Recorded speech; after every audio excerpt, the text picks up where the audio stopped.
Hello, good evening, students. Today's transcription number back of 280 on the speed of 100 words per minute. Start.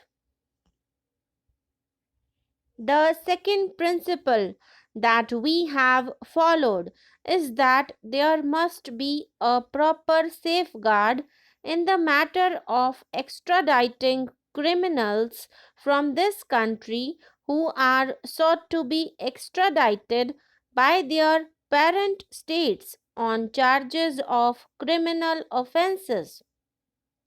The precautions had become necessary because it is now a certain principle of international law that no civilized country will agree to extradite the persons who are charged in their parent states with political offenses.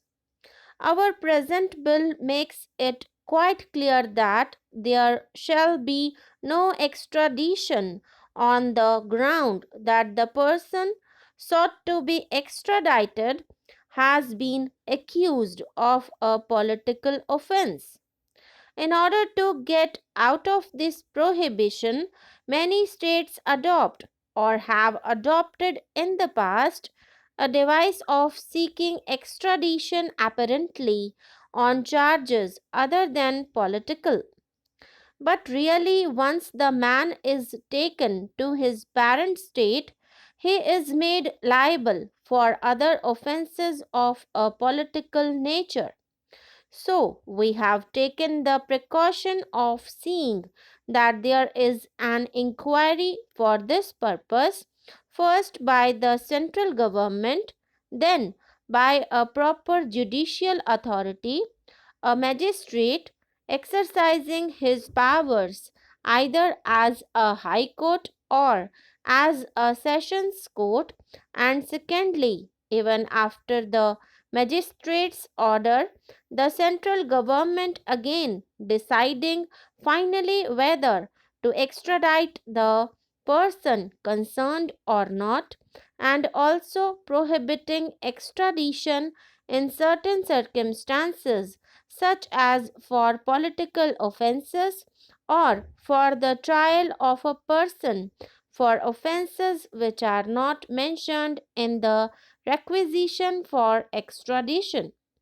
The magistrate must be satisfied that in the country which seeks that extradition there is a law which prohibits the trial of the person extradited for any offense other than an offense for which extradition has been sought.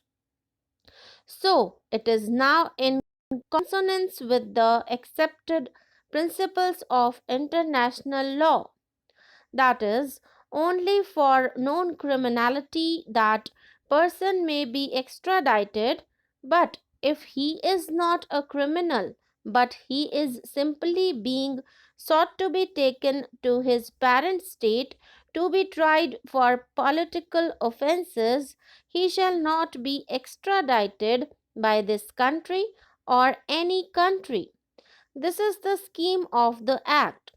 With regard to foreign states, the procedure adopted is that there must be a notification declaring that the Act applies with regard to a particular state, and the notification must also publish the extradition treaty showing what are the offences mentioned in the second schedule, which are comprehended by the treaty itself.